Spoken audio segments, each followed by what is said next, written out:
segundito, es que estoy utilizando dos computadoras, el desktop y el laptop.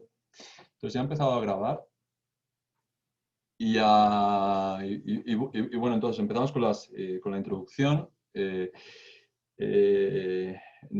Para el seminario de hoy tenemos el gran placer de tener entre nosotros a Eduardo Fradkin, que me pone en la ardua tarea de intentar resumir su carrera tan impresionante en un par de minutos. Entonces, dejarme decir un par de cosas sobre Eduardo Fradkin. Eduardo es un físico teórico de origen argentino-americano, que es muy conocido por los trabajos que hace en física de materia condensada, en particular en aplicaciones de teoría cuántica de campos en física de materia condensada. Actualmente es profesor, tiene la plaza de profesor de Donald Bigard Willett en física en la Universidad de Illinois en Urbana-Champaign. Y si tengo bien la información, es actualmente el director del Instituto para la Teoría de Materia Condensada. Aparte, es el autor, y es una lástima que no estés aquí porque te obligaría a firmármelos, de un libro que es muy bueno, que es Field Theories of Condensed Matter Physics. Tengo la primera edición, que la compré cuando estaba en Oxford como postdoc, y hace poco estaba visitando a un colega nuestro, Fabian Esler, en Oxford, y me compré la segunda edición, que apareció hace un par de años, si no me recuerdo. Son dos libros fantásticos, unos de mis libros favoritos. Eduardo hizo su Master's Degree en la Universidad de Buenos Aires y después completó su doctorado en Stanford bajo la supervisión de otro de mis físicos favoritos y mis héroes, que es Leonardo Susskind. Después pasó a hacerle una estancia postdoctoral con Gordon Vine y Michael Wortis en Urbana-Champaign, y allí, si no tengo mal entendido, se quedó como profesor asistente. En el punto fijo. En punto fijo. Eduardo ha trabajado, es muy conocido en aplicaciones teóricas de materia condensada, en particular en efecto Hall cuántico fraccionario, en superconductividad de alta temperatura, por ejemplo, en su tesis doctoral con Leonardo Susskind y Stefan Schenker, hizo contribuciones muy importantes en teorías de norma o teorías de gauge discretas, como la llamamos en España, gauge no de norma, que tiene muchas aplicaciones en teoría de líquidos de spin cuánticos, orden topológico en sistemas dos-dimensionales. Ha trabajado también en cuántico fraccionario, en teorías de campo de Chern-Simons, fermiónicas, y en otros aspectos de materia condensada. De verdad, Eduardo, te agradezco mucho. Sé que eres una persona muy ocupada. Te agradecemos muchísimo haber aceptado esta invitación. Para mí es un gran placer. Bienvenido a la Ciudad de México, aunque sea de forma virtual. No sé si alguna vez has estado aquí. Y bienvenido a la Universidad Autónoma Metropolitana. Es un placer tenerte entre nosotros. Por favor, somos todo tuyos. Si no, antes mencionar, por favor, colegas, me gustaría que tengáis los micrófonos apagados y los vídeos apagados para tener una mejor conexión. Si hay algún problema técnico, que siempre suele ocurrir, que se me vaya la corriente, la electricidad o alguno de esos, pues nos volvemos a conectar. Eduardo, muchas gracias. Adelante. Bueno, muchas gracias Isaac por la invitación. Hace mucho que no voy a México en realidad, más de 20 años en particular. Estuve en Ciudad de México poco, estuve en Puebla una vez como una semana, pero hace mucho que no voy a México y en su momento vos me invitaste a ir, perdón que hable en el castellano argentino, y espero que no haya confusiones porque algunos términos por ahí se interpretan mal, pero bueno, vamos a ver qué pasa. Pero bueno, algún día uno va a poder, en lugar de decir, bueno, voy a dar una charla en México, y voy a decir hoy, pero en realidad estoy dando una charla a México. Así que, porque estamos todos ultra localizados todavía. ¿Ok? Bueno, hoy no va a haber ningún lagrangiano, a pesar de mi fama de trabajar en teoría de campos. Las únicas ecuaciones que van a haber van a ser, como mucho, va a haber funcionales de Landau y Ginzburg, digamos, o sea, funcionales efectivas. Voy a hablar de teoría de campo,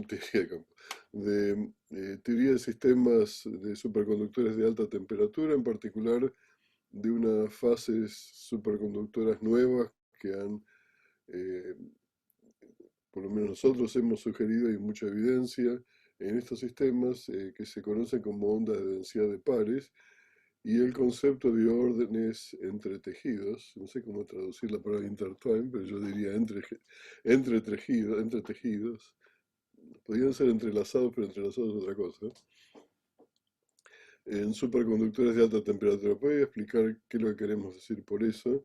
He tenido muchos colaboradores en estos temas, pero lo que voy a hablar hoy más que nada involucra a todos estos sospechosos que están acá. Hay tres experimentales que están a la derecha: John Tranquada, Dale Van Harlingen y Seamus Davis, que ahora está en Oxford, en realidad está en Cork. Pero, y del lado izquierdo está Steve Kivelson, que es el que está en el medio, con quien he trabajado por mucho tiempo en estos temas.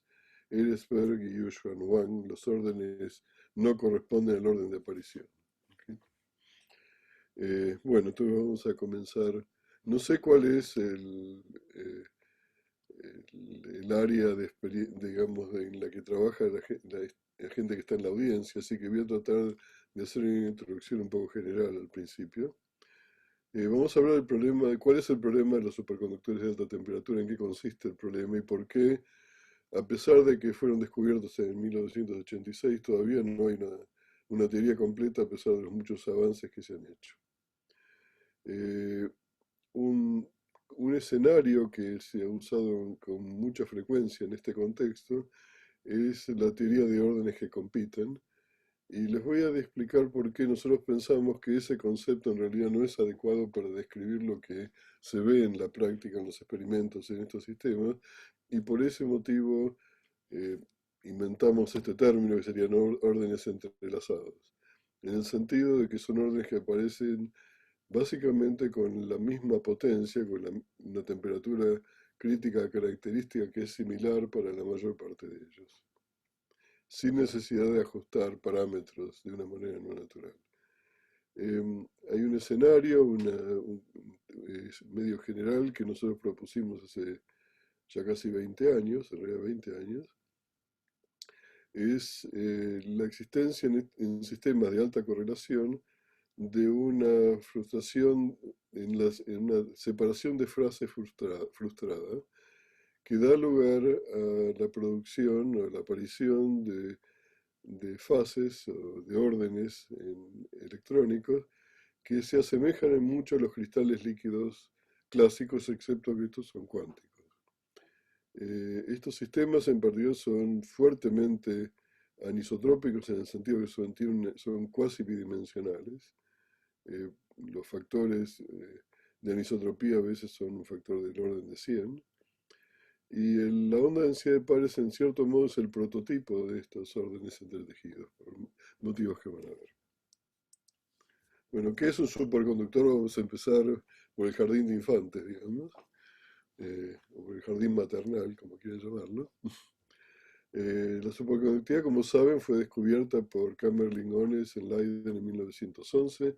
En realidad descubrió un alumno que descubrió que cuando estaba estudiando las propiedades de transporte, o el transporte eléctrico del mercurio, descubrió que a una temperatura baja del orden de 4 grados la resistencia se iba a cero, y Kamerlingh Onnes pensó que tenía un cortocircuito en realidad, hasta que él repitió el experimento y se dio cuenta que era repetible y que era un descubrimiento que hace que la resistividad longitudinal del material, en ese caso era el mercurio, ahora hay muchos materiales que hacen esto, se anula por debajo de una cierta temperatura, dado que la resistividad longitudinal es una parametriza del grado de disipación que hay cuando uno hace un transporte, por ejemplo, en un metal, un transporte eléctrico. Eso quiere decir que ahí la corriente puede fluir sin disipación, o sea, puede fluir básicamente de una manera indefinida. Tiempo después se descubrió un fenómeno muy importante, que si uno en un sistema superconductor lo expone a un campo magnético externo, el campo magnético está expelido del superconductor, por debajo de la temperatura crítica, eso se conoce como el efecto Meissner. O sea, los campos eléctricos, por supuesto, también tampoco pueden penetrar porque el superconductor también es un metal y en todos los metales el campo eléctrico está apantallado. Pero es un efecto diferente. El apantallamiento del campo eléctrico no es lo mismo que la expulsión del campo magnético. Entonces, los campos estáticos están expelidos de un superconductor, básicamente, y si uno trata en un metal de propagar un fotón, lo que obtiene es que uno ve que el fotón está atenuado, o sea, básicamente no es una excitación eh, pura, digamos, que no es una partícula en sentido tradicional, sino que puede decaer, porque puede caer en pares electrón-agujero, en ese caso, dentro de un metal, o sea, que están por lo tanto, están sobreamortiguados. Mientras que en un superconductor los fotones se comportan como si fuesen partículas masivas. ¿Ok? Entonces estos diagramas que tengo aquí a la derecha te muestran en la práctica cómo la resistencia longitudinal se comporta con respecto a la temperatura. Esto es en un superconductor tradicional de baja temperatura normal, donde la resistencia depende cuadráticamente de la temperatura en la fase lo que sería normal, y después cae en la temperatura crítica mientras que el campo está expelido por debajo del TC. Hay un campo crítico que hace falta para poder, o sea, el campo tiene que ser mayor de un cierto campo crítico para poder penetrar. Ahí se encuentran superconductores en muchas partes del mundo, en este momento tienen muchas aplicaciones. Por ejemplo, en la ciudad de Seúl, en Corea del Sur, buena parte del tendido eléctrico de alta tensión usa superconductores de alta temperatura en este momento, cables de superconductores de alta temperatura. Los aceleradores de partículas, por ejemplo, el LHC que está en Ginebra, los imanes son imanes superconductores y funcionan con superconductores, bueno, en ese caso tradicionales de baja temperatura. Por eso es el mayor consumidor de helio líquido, digamos, es el LHC, el mayor consumidor mundial. Por otro lado, máquinas, por ejemplo, como la de resonancia magnética nuclear, o MRI, le sacaron la N para que la gente no se asuste. Este, las máquinas estas también funcionan con superconductores tradicionales, no los de alta temperatura todavía, pero para muchas aplicaciones en este momento se están empezando a utilizar superconductores también de alta temperatura. Bueno, la explicación tradicional del estado superconductor recién se dio en el año 1957 con la teoría de Bardeen, Cooper y Schiffer, la teoría BCS, en la cual la hipótesis principal es que el estado normal, que es un metal, es un buen metal, en el cual los electrones se comportan de manera como si fuesen en la práctica partículas libres. Esto es lo que se conoce como la teoría del andado del líquido de Fermi. El estado fundamental en ese caso es un mar de Fermi lleno con electrones y tiene una superficie de Fermi que está bien definida. Y en particular no bien definida, sino abruptamente definida. Y las excitaciones del líquido de Fermi son cuasi partículas en el sentido que los electrones se comportan como partículas que están vestidas de excitaciones en realidad, pero tienen los mismos números cuánticos que un electrón desnudo, un electrón libre, tienen carga e y spin medio. En la teoría del andado del líquido de Fermi, la hipótesis esencial es que estas excitaciones están siempre bien definidas, y eso quiere decir que a energías bajas, ¿okay? O sea, sería frecuencias bajas, cerca de la superficie de Fermi, el ancho de la excitación que da la tasa de decaimiento es menor que la energía. Entonces, cuando yo me aproximo a la superficie de Fermi, asintóticamente son funciones delta. O sea, no tienen un decaimiento. El decaimiento se va a cero más rápido que la energía. Eso vamos a ver que eso no ocurre en los superconductores de alta temperatura. La teoría BCS básicamente explicó el estado superconductor como un condensado de Bose-Einstein de parejas de Cooper de carga 2C con momento total cero, que vamos a ver en qué consiste esto, Es una teoría muy exitosa que explica el comportamiento de la mayor parte de los superconductores de baja temperatura, aún cuantitativamente. Entonces, ¿qué son una pareja de Cooper? Es un estado ligado donde uno tiene una excitación, que es una cosa y partícula de electrón, en un extremo en la superficie de Fermi, en este sitio, por ejemplo, y en el sitio de Fermi hay otra que tiene el momento opuesto, forman un estado ligado que tiene spin cero, o sea que están en un singlete, en la versión tradicional, están en un estado singlete, perdón, el teléfono está haciendo ruidos, y tiene carga 2e, se comporta como un bosón de carga 2e, y tiene un gap, en este caso acá lo estoy mostrando como si fuese isotrópico.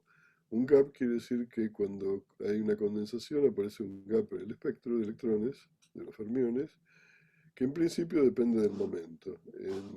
En los superconductores tradicionales, delta no depende de la posición en la superficie de Fermi, son isotrópicos, y básicamente es constante sobre la superficie de Fermi. En los superconductores de alta temperatura lo que uno encuentra no es eso, sino que aun cuando es un singlete de spin, hay una anisotropía en el gap. Y el gap básicamente se comporta, se llama onda D, es kx cuadrado menos ki cuadrado en la dependencia en la superficie de Fermi, y quiere decir que a lo largo de las diagonales kx igual ki y kx igual a menos ki, eh, el gap se anula, aparecen lo que se llaman puntos nodales, y los fermiones lejos de esos puntos tienen un gap que es delta de k, pero ese gap se va linealmente a cero y obedece a una ecuación similar a una ecuación de Dirac, asintóticamente, de una ecuación de Dirac sin masa. Estrictamente hablando, no son fermiones de Dirac, son fermiones de Majorana siempre. Y son de Majorana porque en un superconductor, las excitaciones de un superconductor que se llaman excitaciones de Bogoliubov, en realidad no tienen carga porque la carga fue a parar al condensado. O sea que los fermiones a bajas energías en realidad se comportan como si fuesen partículas fermiones sin carga. Por eso son de Majorana. Hay otra clase de fermiones de Majorana que se usa mucho en los estados topológicos. Son modo cero de Majorana, no son fermiones de Majorana en el sentido de ser excitaciones como son en este caso. Y hay que tener cuidado con esa distinción. Bueno, toda esta estructura se detecta en muchos experimentos, por ejemplo, eh, experimentos de fotoemisión que pueden resolver en ángulos, entonces por lo tanto pueden ver no solamente la energía del estado, sino también el momento. Pueden ver en particular toda esta estructura que acá de la cual estoy hablando, y también en experimentos de conductividad térmica que tienen información muy detallada sobre el espectro de excitaciones dentro del estado superconductor. Todos los superconductores, aún los de alta temperatura, tienen un efecto Meissner. En los superconductores de alta temperatura el campo crítico resulta ser muy bajo comparado con los superconductores tradicionales, no así el así llamado HC2, que es mucho más alto. En todos los casos, de vuelta los fotones se comportan como si fuesen masivos. En la teoría de BCS, que es una teoría de acoplamiento débil, la temperatura crítica y el gap son funciones exponencialmente chicas de la constante de interacción que uno tiene. La constante de interacción es la interacción atractiva efectiva que da lugar al apareamiento de Cooper. Okay, esto es la visión tradicional. Perdón, volví para atrás si no quería.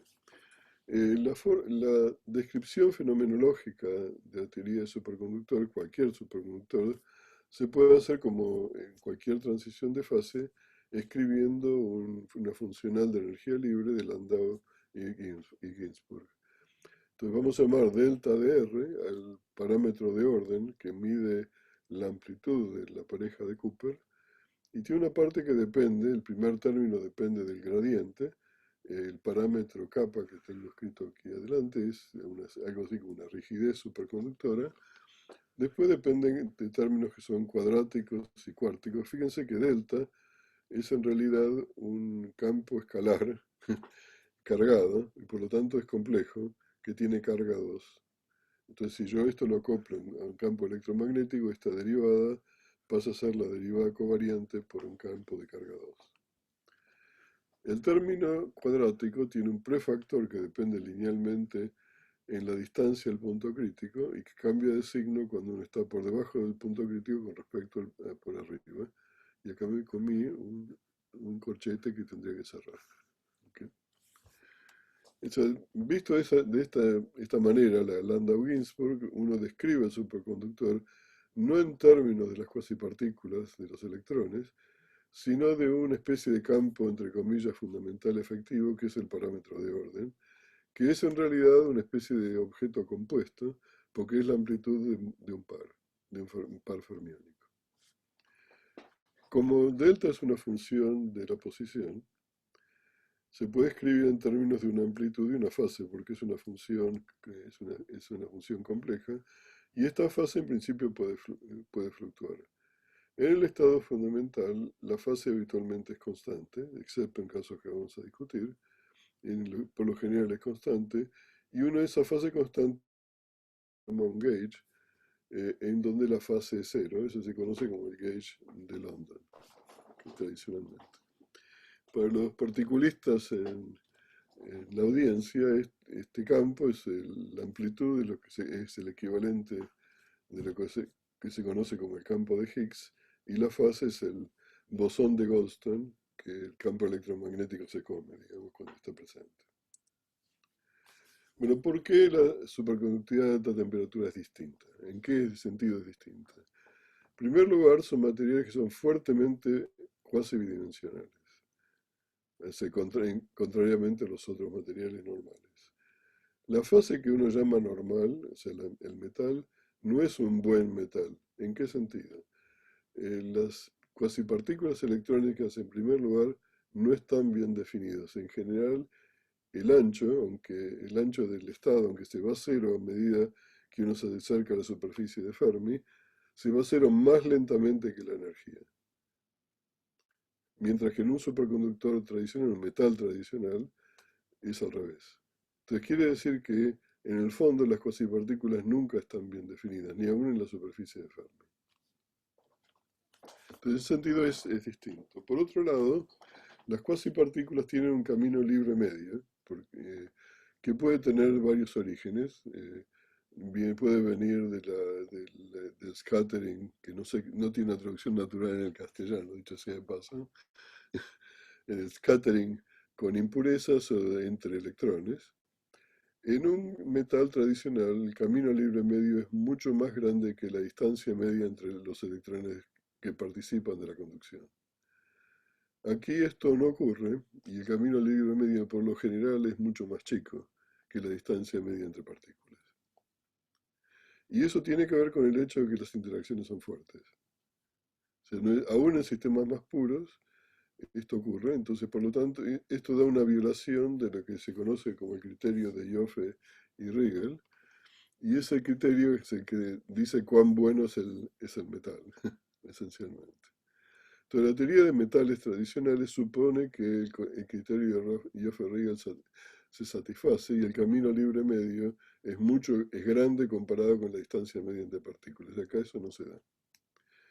En ese sentido, en el estado superconductor hay cuasipartículas que están bien definidas, pero no se las puede interpretar como lo que quedó de las cuasipartículas de estado normal, dado que allí no estaban bien definidas. O sea, en cierto modo, el estado superconductor es más normal que el estado normal. ¿Okay? Bueno, por otro lado, si uno estudia en detalle la teoría microscópica de estos sistemas, las interacciones que dominan son siempre repulsivas y no atractivas. La interacción colombiana es la interacción que importa, más la interacción de intercambio, etc. Entonces, y en particular, todos los superconductores de alta temperatura no vienen de un material normal, que es un buen metal, sino que provienen de dopar lo que se conoce como un aislador de Mott, que por lo general es antiferromagnético, pero no siempre. ¿Okay? O sea que el estado padre o madre de estos sistemas en realidad es un aislador que es un aislador no por efectos de la estructura de bandas, sino por efectos de las interacciones. Al mismo tiempo, en todos estos materiales se ven, no, además de la superconductividad, se ven otros estados ordenados o casi ordenados que aparentemente parecerían competir o coexistir con la superconductividad.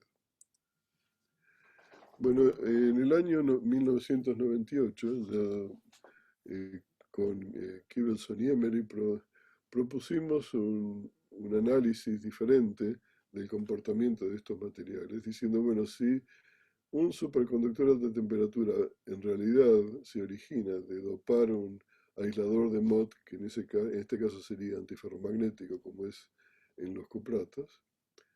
Eso quiere decir que cuando uno cambia, uno dopa el material, por ejemplo, el lantano cobre oxígeno, y uno lo dopa con estroncio, por ejemplo, uno está agregando agujeros, o sea, está removiendo electrones, básicamente, y eso hace que las correlaciones de este sistema antiferromagnético sean perturbadas. Eso da lugar a una interacción atractiva, en el sentido de que uno puede bajar la energía cuando uno dopa el material.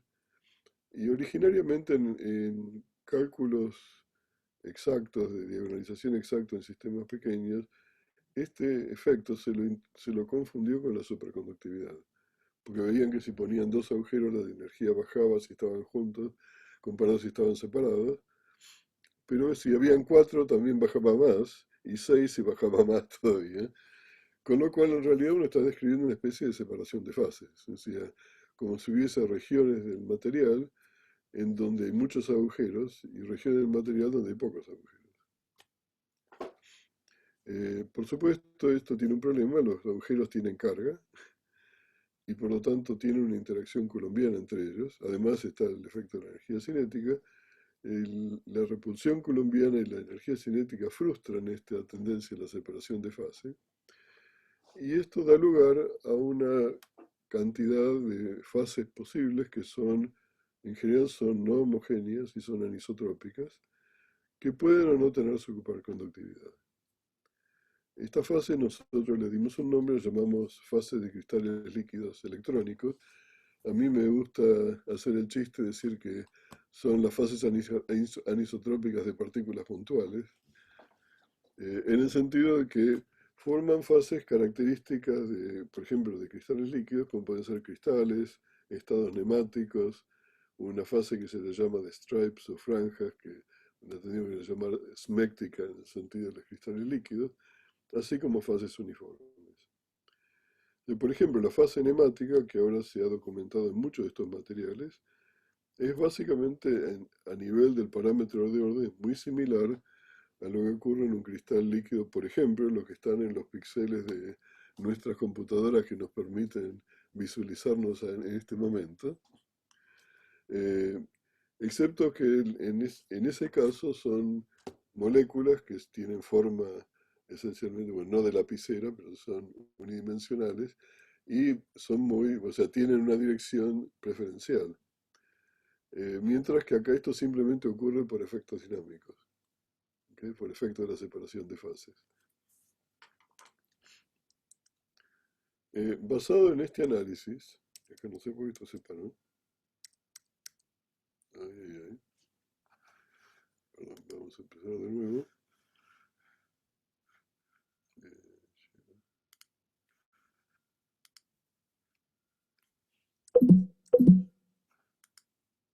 Ahí está bien.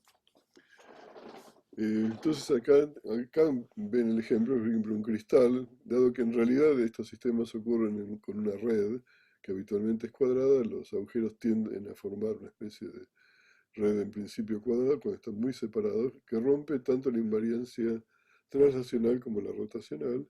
La fase esméctica o de franjas es cuasi unidimensional. La fase nemática ocurre por proliferación dentro de este esquema de lo que serían dislocaciones de la fase esméctica. Es una fase que es invariante translacional, o sea, es homogénea, pero es anisotrópica. Y finalmente una fase isotrópica. Entonces, como función de las fluctuaciones cuánticas o de las fluctuaciones térmicas, uno puede básicamente dibujar, esto lo hicimos dibujándolo, no es un cálculo, uno puede dibujar un diagrama de fase donde uno comienza a bajas temperaturas con un cristal en un cierto régimen de dopaje bajo. A medida que uno aumenta el dopaje, aumentan las fluctuaciones cuánticas que tienden a ser, básicamente a restaurar las simetrías parcialmente, pasando de una fase esméctica a una nemática, a un estado isotrópico, pero también se puede dar con otros órdenes, con otro orden de aparición. Por ejemplo, yo podría ir del cristal a la fase isotrópica directamente, o a través de una fase nemática sin pasar por el esméctico. ¿Okay?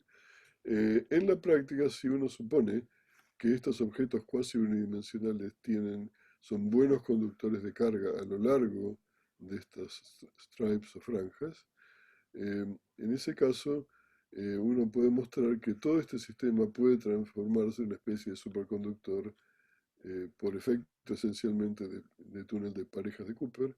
Uno puede transformarse en un superconductor bidimensional anisotrópico. Y eso sí es un cálculo que básicamente da lugar a esta figura que está por acá, esta curva. Todo esto estaba en este paper del año 98. Lo que voy a mostrarles ahora es un diagrama de fase real y se van a ver que es muy parecido a esto. ¿Okay? Bueno, el orden nemático en particular se lo puede pensar, como dije recién, de dos maneras. Una a través de la fusión de las franjas por proliferación de dislocaciones y otra por un proceso que se conoce como la inestabilidad de Pomeranchuk, por la cual la superficie de Fermi se vuelve anisotrópica espontáneamente. Y estos dos estados, si bien microscópicamente son distintos, macroscópicamente tienen las mismas propiedades. Y es una fase nemática. Estas fases en general tienden a violar las reglas del líquido de Fermi, es lo que la gente llama incorrectamente un no líquido de Fermi. Definir algo por algo que no es una mala idea, era como Santo Tomás tenía creo que las mil definiciones de Dios. Dios no es una cama, Dios no es una cabra, no es una mesa, no es una silla. Eso no es una definición de nada, eso es una enumeración de lo que no es. Bueno, acá es lo mismo, la gente llama un no líquido de Fermi. Quiere decir, líquido de Fermi todos sabemos lo que es lo que define la teoría de Landau. Toda violación de la teoría de Landau es un no líquido de Fermi. Y hay muchas maneras de no ser un líquido de Fermi. Lo que uno podría pensar es que estas son cristales líquidos, pero que tienen un H barra distinto de cero, ¿no? O sea que estamos haciendo algo así como materia suave cuántica, digamos. ¿Okay? Ok, bueno, sigamos. Acá esto me molesta. A ver si lo puedo sacar. Abajo. Bueno, todas estas fases, dado que hay conducción, tienden a ser ondas de densidad de carga. Por ejemplo, los stripes son ondas de densidad de carga unidireccionales. Uno también puede tener ondas de spin, que muchas veces es unidireccional e inconmensurado, que son ondas de spin, están mal escritos estados acá. El estado nemático habitualmente es una fase metálica o superconductora, pero con transporte anisotrópico. Y las ondas de densidad de pares es una especie de matrimonio entre la superconductividad y estas franjas. Y van a ver, básicamente son estados superconductores que están modulados de una manera particular. Son estados exóticos que tienen además condensados de carga 4e, además de la carga 2e. Y la pregunta es si estos estados inhomogéneos, estados de cristal líquido, estados de orden que aparecen, si estos son enemigos o amigos de la superconductividad de alta temperatura.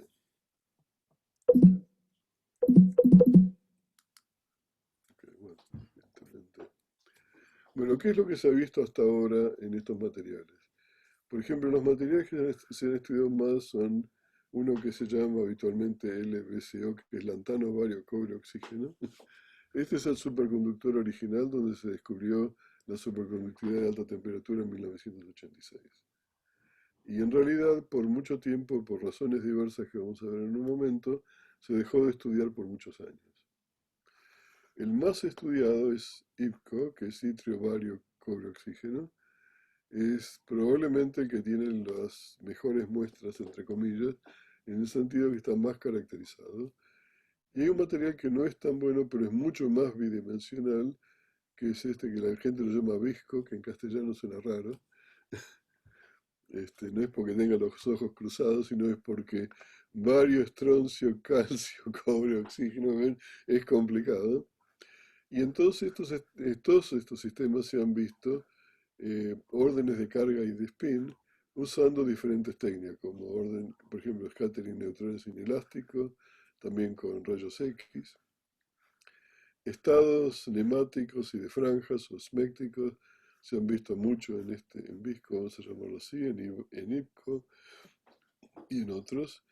Todos estos tienen superconductividad de onda D, y en particular este material, lantano bario come oxígeno, se vio con transporte, y eso lo vamos a discutir en detalle en el momento, un estado peculiar que se conoce como una onda de densidad de pares.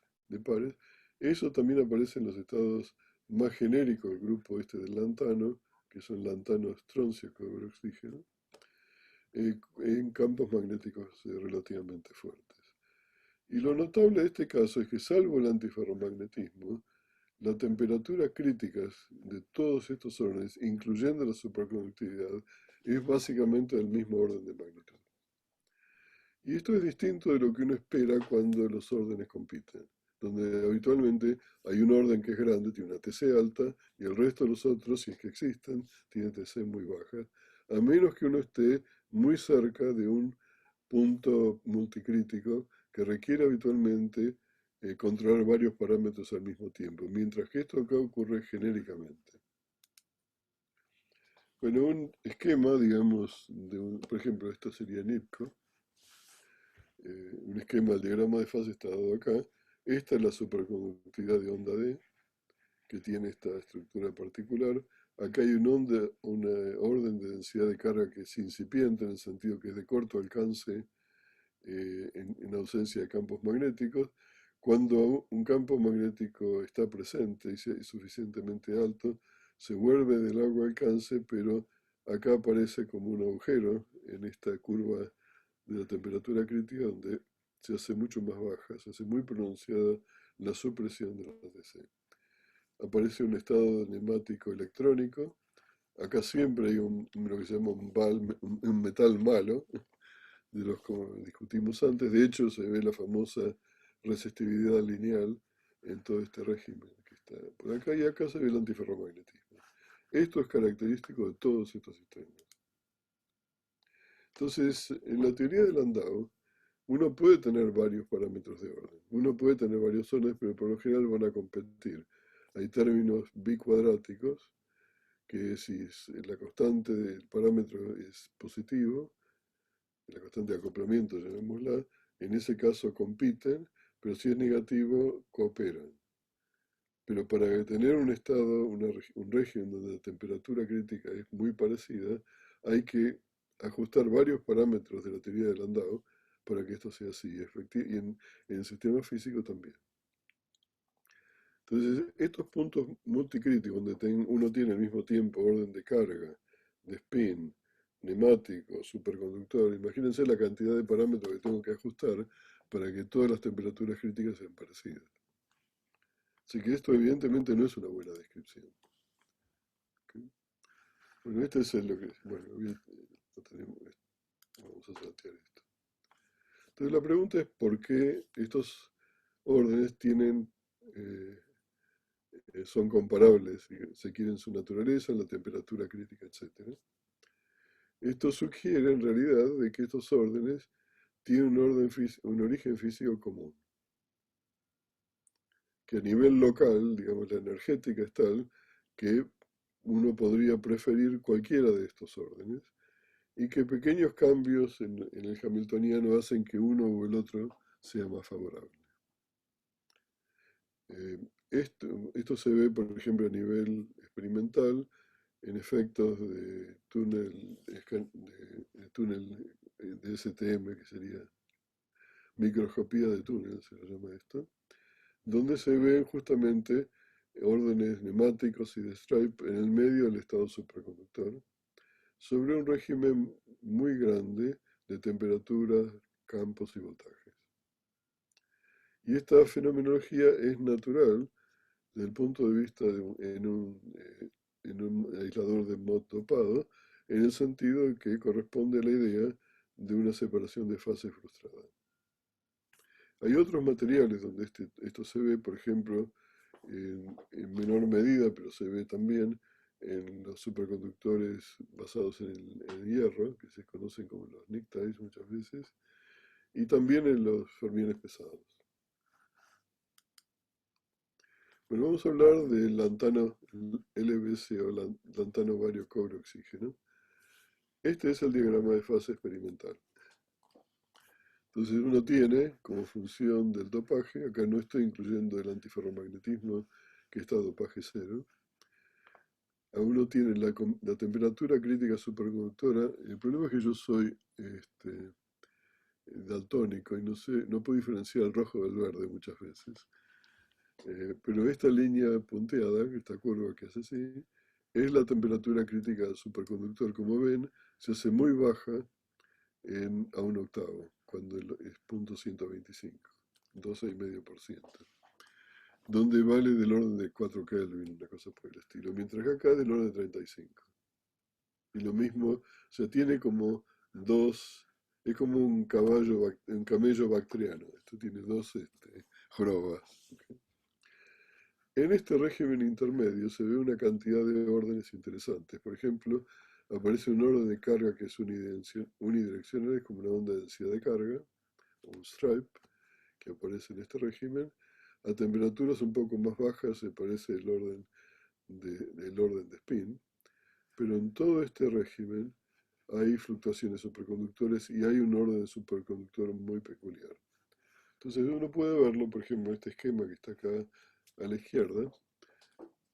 Los experimentales midieron las propiedades de transporte. Rho-C es la resistividad a la dirección del eje, se llama el eje C, que es perpendicular a los planos cobre-oxígeno, y AB es en el plano cobre-oxígeno. A temperaturas relativamente altas no son iguales, es en orden de 2000 la diferencia. A medida que uno empieza a bajar la temperatura, y uno pasa, por ejemplo, 54 grados Kelvin, que es donde aparece el orden de carga,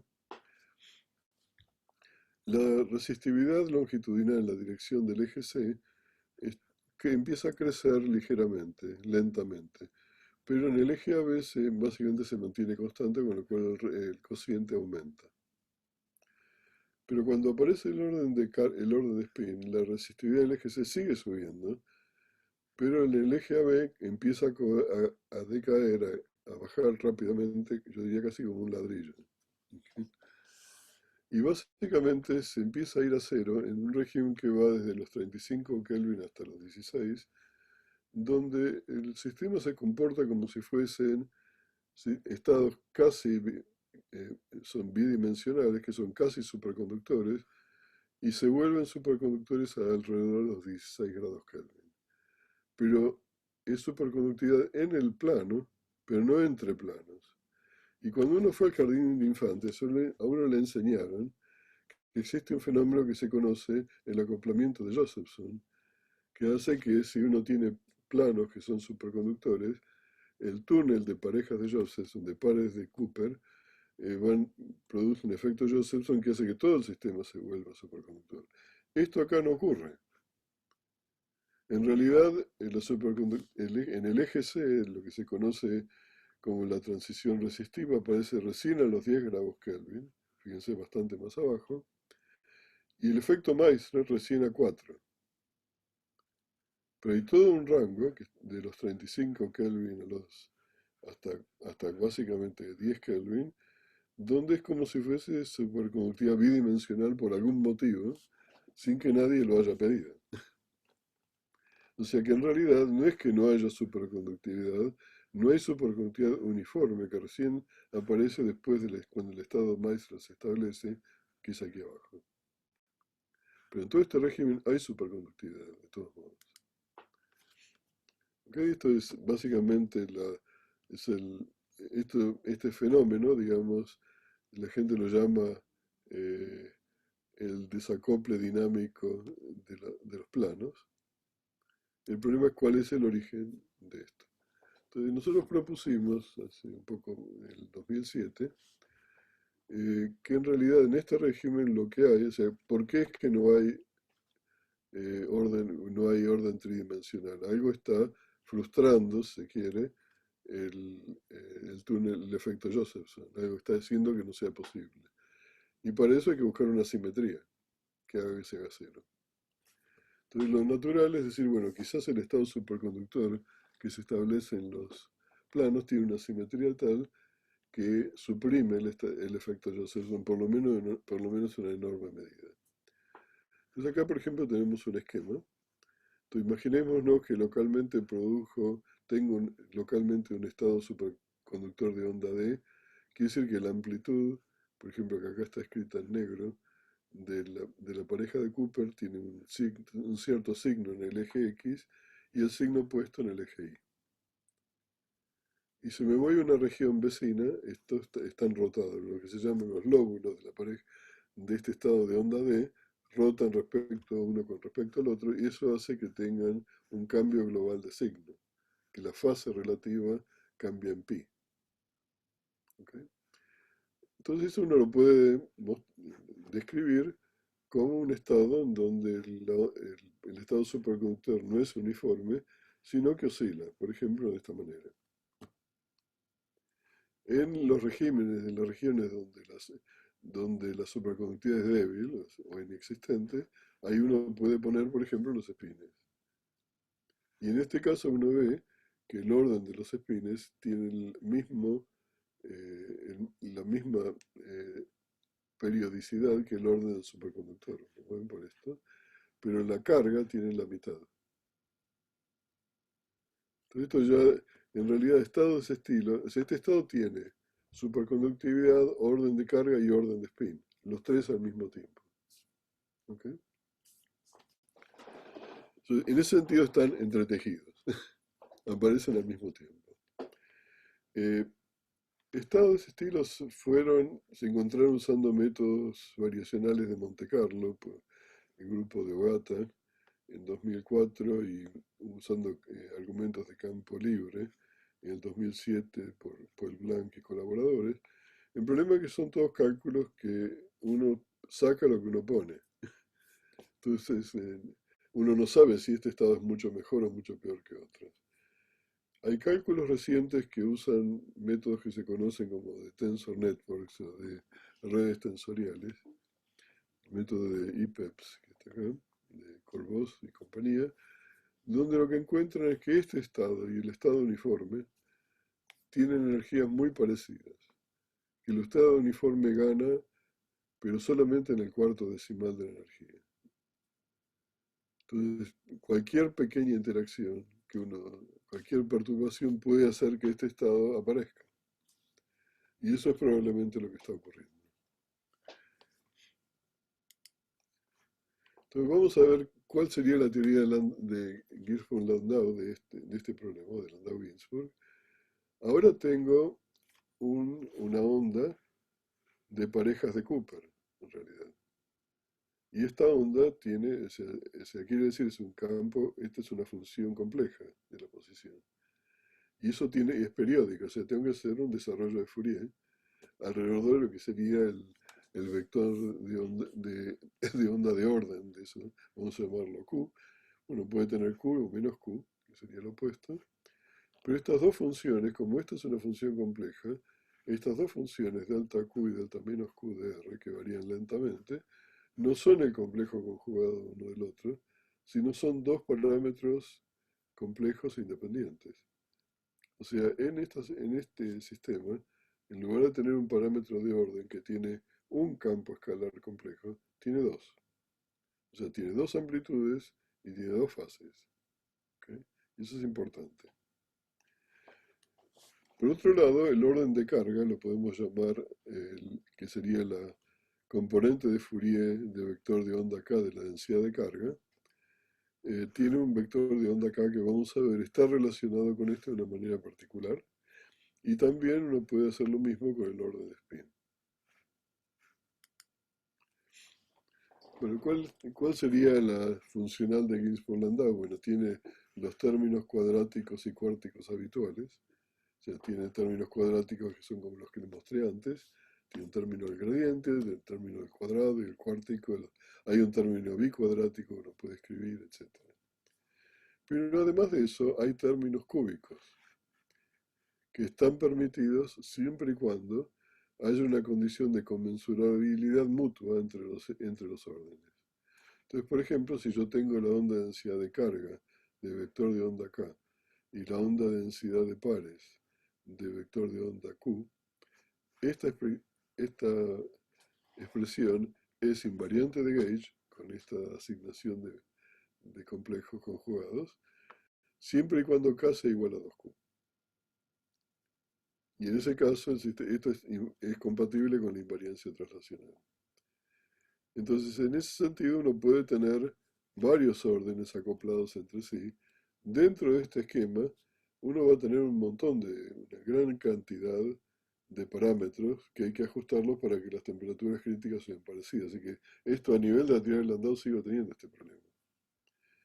Pero al mismo tiempo, si uno mira en detalle esta interacción, uno puede decir que la densidad de carga es en realidad un parámetro de orden compuesto de la densidad de la onda de densidad de pares.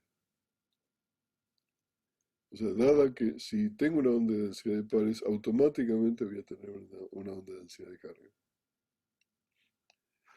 Pero también, si yo, jugando con esto, si en lugar de multiplicar con el complejo conjugado, lo multiplico con la misma función, pero con el vector de onda opuesta, tengo un objeto que es invariante de traslación, porque el momento total es cero, pero tiene carga 4. O sea que también tiene un estado sublíder con carga 4e que aparece automáticamente.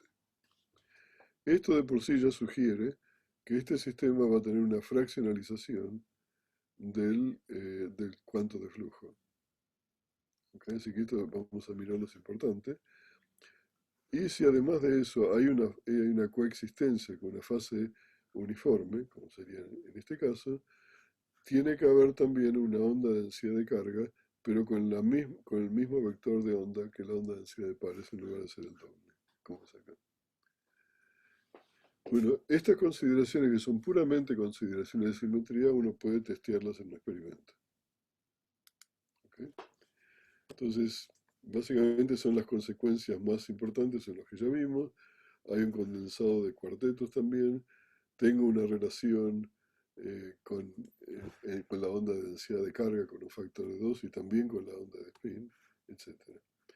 Estos estados dados que rompen invariancia tradicional, translacional, son frágiles en el sentido de que si hay desorden de carga, por ejemplo con impurezas, esas impurezas van a tender a anclar estos órdenes, de la misma manera que anclan una onda de densidad de carga.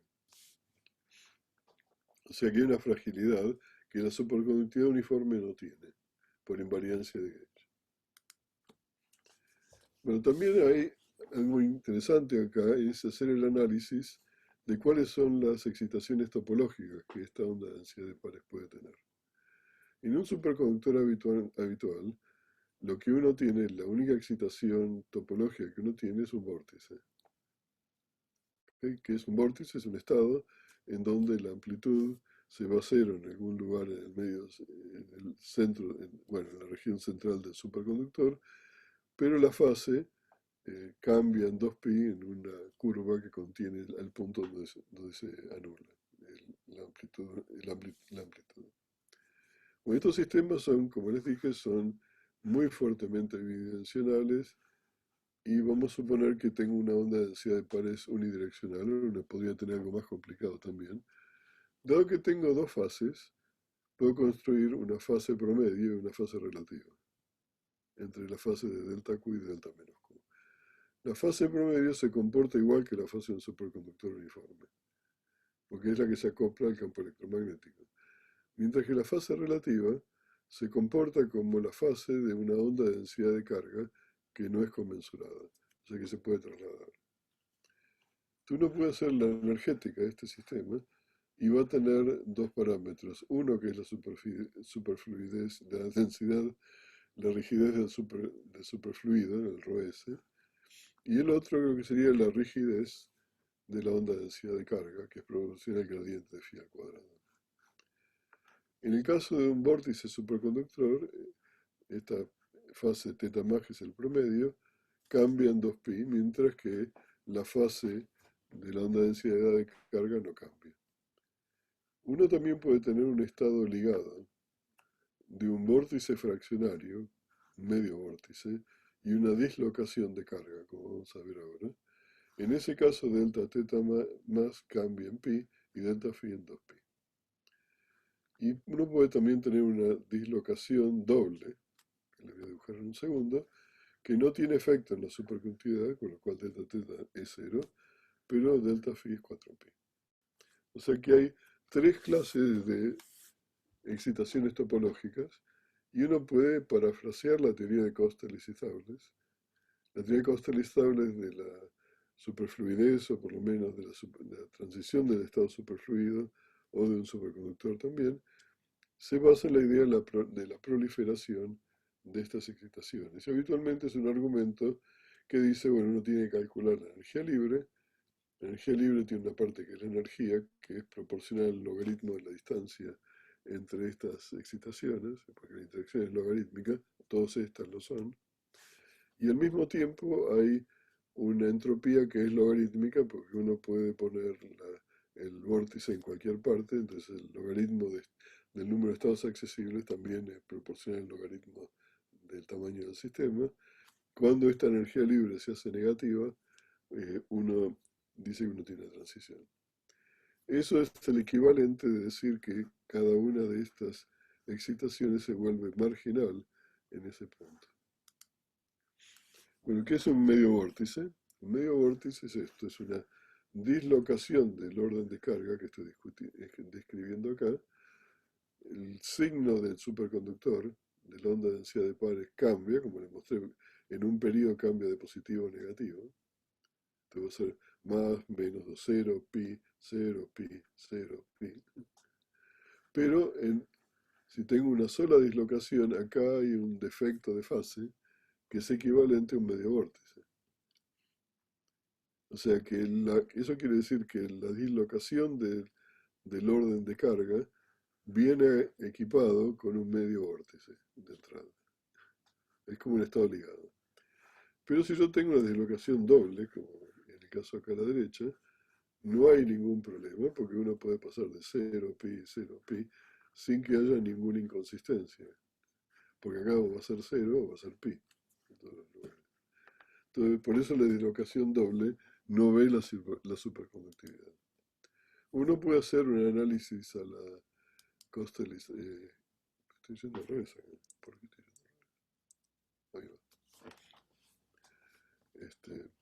Entonces, básicamente parafraseando costes estables, como función de estos parámetros, mirando básicamente dónde cada una de estas excitaciones se vuelven marginales, uno puede básicamente tener un esquema del diagrama de fase. Entonces acá está la onda de densidad de pares, que es como un estado crítico, tanto como el es en costes estables.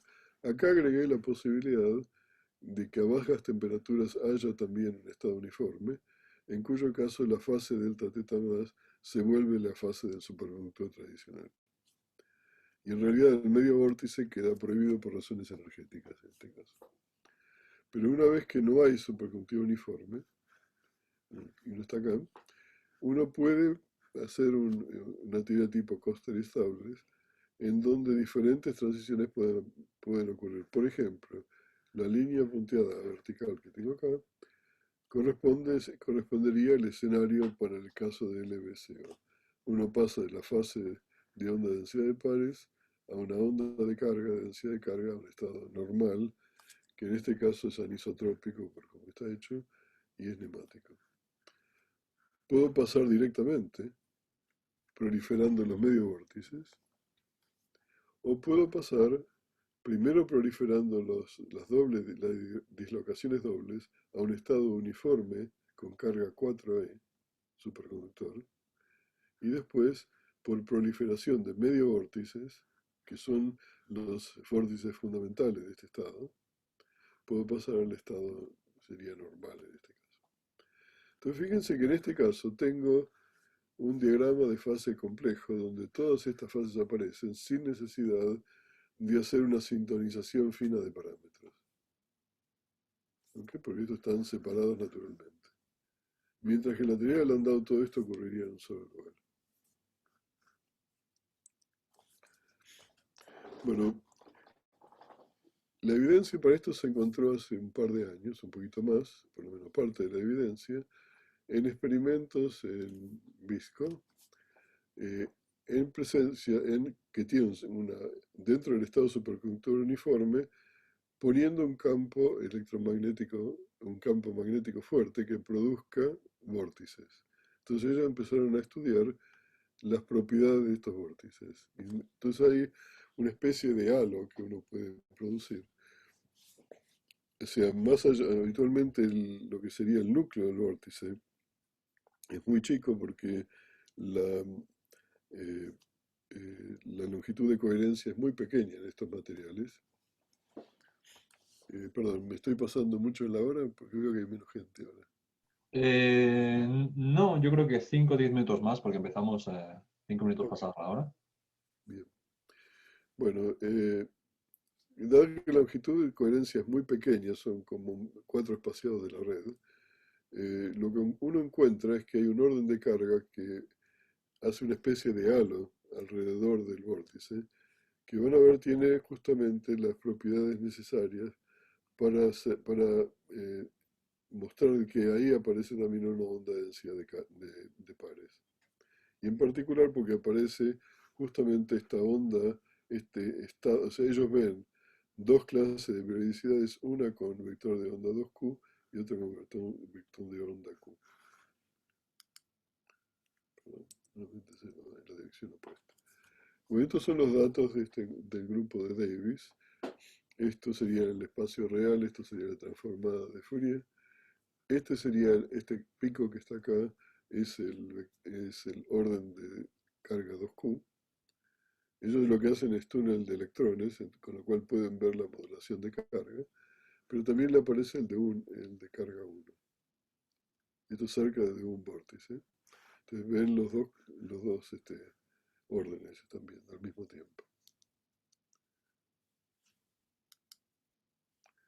Bueno, con Wang y Kivelson hicimos un trabajo en colaboración con el grupo experimental en donde estudiamos de una manera aproximada las ecuaciones de Landau-Ginzburg para ver cuál es la estructura del vórtice y en particular cómo aparecen los parámetros de orden subsidiarios que aparecerían acá. Va a estar el uniforme y el de carga 2 y el de carga Q, o sea, delta Q y delta menos Q. Vamos a suponer que son unidireccionales y en una aproximación que usamos acá, que corresponde usar un modelo sigma no lineal, que hace que esto sea mucho más tratable analíticamente y numéricamente, uno ve, en este caso que sería la línea, la curva esta punteada, que creo que es verde, no, esto es rojo, corresponde a la amplitud del vórtice, que se va a cero en el centro, y aquí aparece el estado en azul, la onda de densidad de pares que ocurre en el halo del vórtice, en el centro, cerca del centro del vórtice, mientras que aparece también dos tipos de onda de densidad de carga, una con parámetros de orden, modulación 8 veces la modulación de la red y otra que es 4 veces la modulación de la red. ¿Okay? Estos dos aparecen acá, como lo ven, estos que están acá, y este que está acá. O sea que este es un ejemplo donde el halo de uno suprime la superconductividad con un campo externo poniendo un vórtice, los estados que están suprimidos ahora pueden aparecer, una vez que uno suprimió el estado grande que sería la superconductividad, y aparecen con una fuerza importante, entonces acá se pueden estudiar directamente. Entonces uno puede calcular el espectro, por ejemplo, de Bogoliubov de Yen, que sería el espectro electrónico, Y uno puede mirando, en este caso está hecho en el espacio real, uno ve acá que es cuasi unidimensional, ¿lo está viendo? Y esto es en la red recíproca, usando en la transformada de Fourier. Si uno hace un corte acá, lo que uno ve es interesante, ve que estos picos están separados, cada pico en realidad son dos picos, y eso tiene que ver con el hecho de que la fase de la onda de densidad de carga de una punta del vórtice a una punta opuesta del vórtice cambia en pi, y hay una interferencia. O sea que en cierto modo este es lo que se llama es un experimento que mide las cosas de una manera que es sensible a la fase. En IPCO y en VISCO también, si uno mira como función del campo y temperatura, el régimen donde uno puede ver esto es este régimen que está por acá abajo. Esta curva, que es la curva de HC2, HC1 básicamente cero en esta escala. Dentro de este régimen es lo que sería lo que se llama el estado inhomogéneo actualmente, donde hay una red de vórtices y los vórtices forman una especie de sólido. Acá hay evidencia de la onda de densidad de pares. En este régimen, la red de vórtices deja de ser una red, se transforma como una especie de líquido térmico de vórtices, es un líquido de vórtices, en este caso temperaturas bajas cuántico, y hay orden de densidad de carga de largo alcance. Y eso se ve con esta es la forma que tiene, por lo menos medido eh, con la velocidad de ultrasonido, uno puede, mirando anomalías, puede dibujar, básicamente encontrar dónde está el diagrama de fase. ¿Cuál es la estructura de este pico? Del pico de lo que llamamos de Roku. Este pico tiene, acá justamente les muestro, la fase, cómo la fase cambia mirándolo desde una parte del pico, mirando a la derecha del vórtice con respecto a la izquierda, hay un corrimiento de fase en pi, que es lo que está mostrado aquí. Este corrimiento de fases todavía no se vio experimentalmente, los datos no son suficientemente precisos, pero la existencia de este pico, uno con vector de onda, llamémoslo uno, o sea, la mitad del otro, eh, en el fondo es una confirmación de la estructura de la onda de densidad de pares. Bueno, un grupo acá en Urbana, del grupo de Dale Van Harlingen y un estudiante, esto es un trabajo que no está publicado, esto es en LBCO, eh, miden el efecto Josephson, lo que sería lateral, y encuentran con que en el régimen donde aparece supuestamente la onda de densidad de pares, si uno va al régimen a temperaturas muy bajas, por debajo de 4 Kelvin, donde hay superconductividad uniforme también, uno encuentra que a medida que uno aumenta la temperatura dentro de ese estado, lo que sería la corrección el segundo armónico del efecto Josephson empieza a aumentar, mientras que el primer armónico empieza a bajar. O sea que el segundo armónico empieza a aumentar, es el que corresponde al túnel de parejas de Cooper, o sea de 4, carga 4. Bueno, la pregunta de todo esto, que es muy interesante, es si este estado explica todo. Y la respuesta, o sea, hay gente que a mí me parecía muy natural, pero uno tiene que ser un poco más cuidadoso. Uno podría pensar que esta es la madre de todos los estados, en cierto modo, que aparecerían como hijos, digamos. Esto es, en cierto modo, cuando este orden ocurre, esto pasa. Pero cuando este orden todavía no ocurre, puede ocurrir que la orden de densidad de cargas preexista y ocurra por razones independientes a la onda de densidad de pares, y simplemente lo que hay es una conmensurabilidad mutua, y eso se ha visto. Entonces, en cierto modo, no es que este estado explica todos los estados posibles, sino que este es el competidor natural del orden uniforme. Bueno, las conclusiones es que uno ve órdenes entre tejidos. Estos órdenes se pueden destruir con secuencias de diferentes tipo dependiendo de la temperatura y propiedades del material, pero aparecen siempre con una fuerza similar. En sistemas casi bidimensionales como son aquí, uno obtiene naturalmente diagramas de fases complejos con temperaturas críticas que son comparables.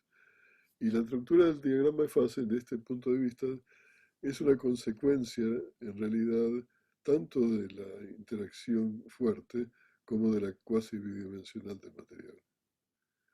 Entonces, en particular, lo que es importante es que este tipo de órdenes aparece en realidad en varios, yo diría en todos los superconductores de alta temperatura, que dan lugar a una fenomenología muy rica, que es accesible a experimentos. Lo que todavía no ocurre, y si tienen interés les puedo comentar después al terminar la charla, no hay una teoría microscópica controlable de este tipo de órdenes.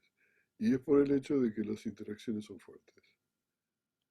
Hay sistemas unidimensionales donde uno puede mostrar que estos órdenes se dan, pero sistemas bidimensionales, la teoría, por ejemplo, BCS no funciona para estos materiales porque en la práctica uno necesitaría interacciones que son mucho más grandes que la energía cinética. Bueno, con eso los voy a dejar. Bueno, voy a parar. Pues, Eduardo, muchísimas gracias por esta charla tan interesante. Yo tengo varias preguntas que te quería hacer, pero por supuesto primero pasamos preguntas si alguno de los colegas. La forma de hacerlo, simplemente acordaros, podéis encender la cámara, saludarme con la manita o simplemente activar el micrófono y preguntarle directamente a Eduardo. Adelante, por favor. No somos tantos de todos modos. Así que,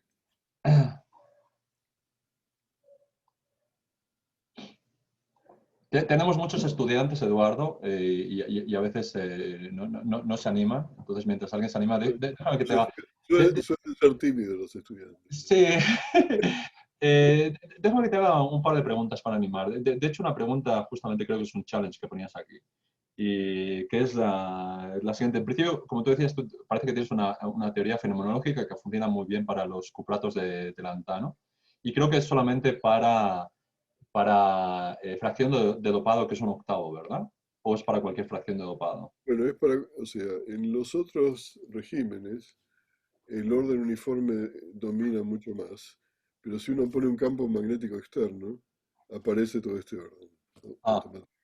Entonces, por ejemplo, entonces, aún en lantano, bario, cobre, oxígeno, si uno no está en un octavo y uno pone un campo, por ejemplo, en una de las dos jorobas, enseguida uno ve este orden. de acuerdo. Entonces, una de las cosas que yo he escuchado dentro de lo poquito que sé de teoría de superconductividad, superconductividad a alta temperatura, es que en principio se piensa que un modelo microscópico tiene que ser un modelo basado en el modelo de Hubbard. Eso es lo que normalmente... El eh, modelo de Hubbard, en realidad, nadie sabe hasta el día de hoy si tiene o no superconductividad. Vamos a ser claros. todavía es un problema abierto. Ok. Todavía es un Ok. prueba abierta. Es probable que pequeñas modificaciones del modelo de Hubbard sirvan. Ajá. Por ejemplo, hay un modelo que se llama de tres bandas, o modelo de Emery, que Ujú, tiene, bueno, tiene más parámetros también. Ese modelo tiene una física más rica que el modelo de Hubbard. ujú. En el modelo de Hubbard hay evidencia de que estos órdenes entre tejidos existen. Ajá. Porque mi pregunta iba a ser, sabiendo o pensando en este caso que al menos tienes ciertos candidatos de hamiltonianos microscópicos que podrían explicar superconductividad a alta temperatura y sabiendo que a nivel fenomenológico tienes una teoría de Gilbert-Landau que funciona, ¿cuán difícil es hacer Bueno, la conexión? esa conexión no es la más difícil. La teoría de Ginzburg-Landau habitualmente es una especie de teoría efectiva acerca de la transición termodinámica, ¿no es cierto? Así que eso se puede hacer. El problema es tener la teoría microscópica. Ya, ya. ¿Sí? Las, Porque aun si el modelo de Hubbard realmente diese superconductividad como mucha gente piensa, o el modelo TJ uno pone interacciones adicionales, etcétera, ujú, eh, todo esto es posible, pero el problema es que uno no puede escribir una teoría sencilla tipo BCS. ya. ¿Ok? La segunda pregunta que te quería hacer, o sea, no sé si alguien se quiere animar, no veo manitas o micrófonos activados, es la siguiente. Supongo que algunas de esas transiciones de fase son de tipo crítico, de segundo orden, quiero pensar. Sí, en estos casos son todas de segundo orden. Todos a segundo orden.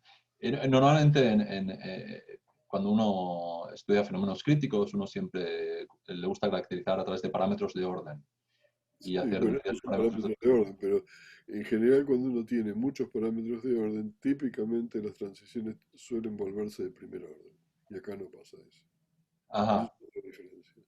Entonces, en este caso, ¿sería posible experimentalmente medir exponentes críticos y hacer algún cálculo en la teoría de Ritz-Borlandau basada en grupos de organización de dichos exponentes críticos para comparar? De hecho, digamos, en IPCO, ¿sí? Hay un experimento muy viejo del año 93, donde por primera vez se pudo ver el régimen crítico de un superconductor, donde uno sabe que es como un modelo XY y uno tiene una predicción del grupo de normalización de cuáles son los exponentes. Ujú, Eso se midió en el año 93 con una técnica especial que funciona en IPCO muy bien, cerca de lo que sería el dopaje óptimo. Y ahí se pudo ver por primera vez. Lo que ocurre es que en los superconductores tradicionales, el ancho de la transición es muy chico comparado con respecto a una temperatura crítica que ya de por sí es chica, ujú, como un milésimo. ujú. Acá es del orden de un centésimo, pero si la TC es del orden de 100, es un ancho del orden de 1 grado o 2 grados, y eso se puede estudiar. Ya veo. O sea, es muy difícil experimentalmente acercarte al En, punto. sí, acá sí se puede, justamente porque la TC es alta Ajá. y al mismo tiempo el ancho es más grande, entonces se puede. Ah, ya veo, ya veo. Ujú. Pero en los superconductores tradicionales uno siempre ve las predicciones de la teoría de campo medio. Ya, Es ya, ya. decir, nada más. Muy bien. Acá sí se han visto las fluctuaciones críticas, se ven fluctuaciones de fase, que son importantes, y se ven los experimentos de las fluctuaciones de fase, en un régimen considerable en realidad. Ujú. Muy bien. Gracias. ¿Alguna pregunta más, colegas? Porque si no, si no Una mal recuerdo. En una dimensión hay modelos donde uno puede demostrar analíticamente que el estado fundamental es una onda de densidad de pares.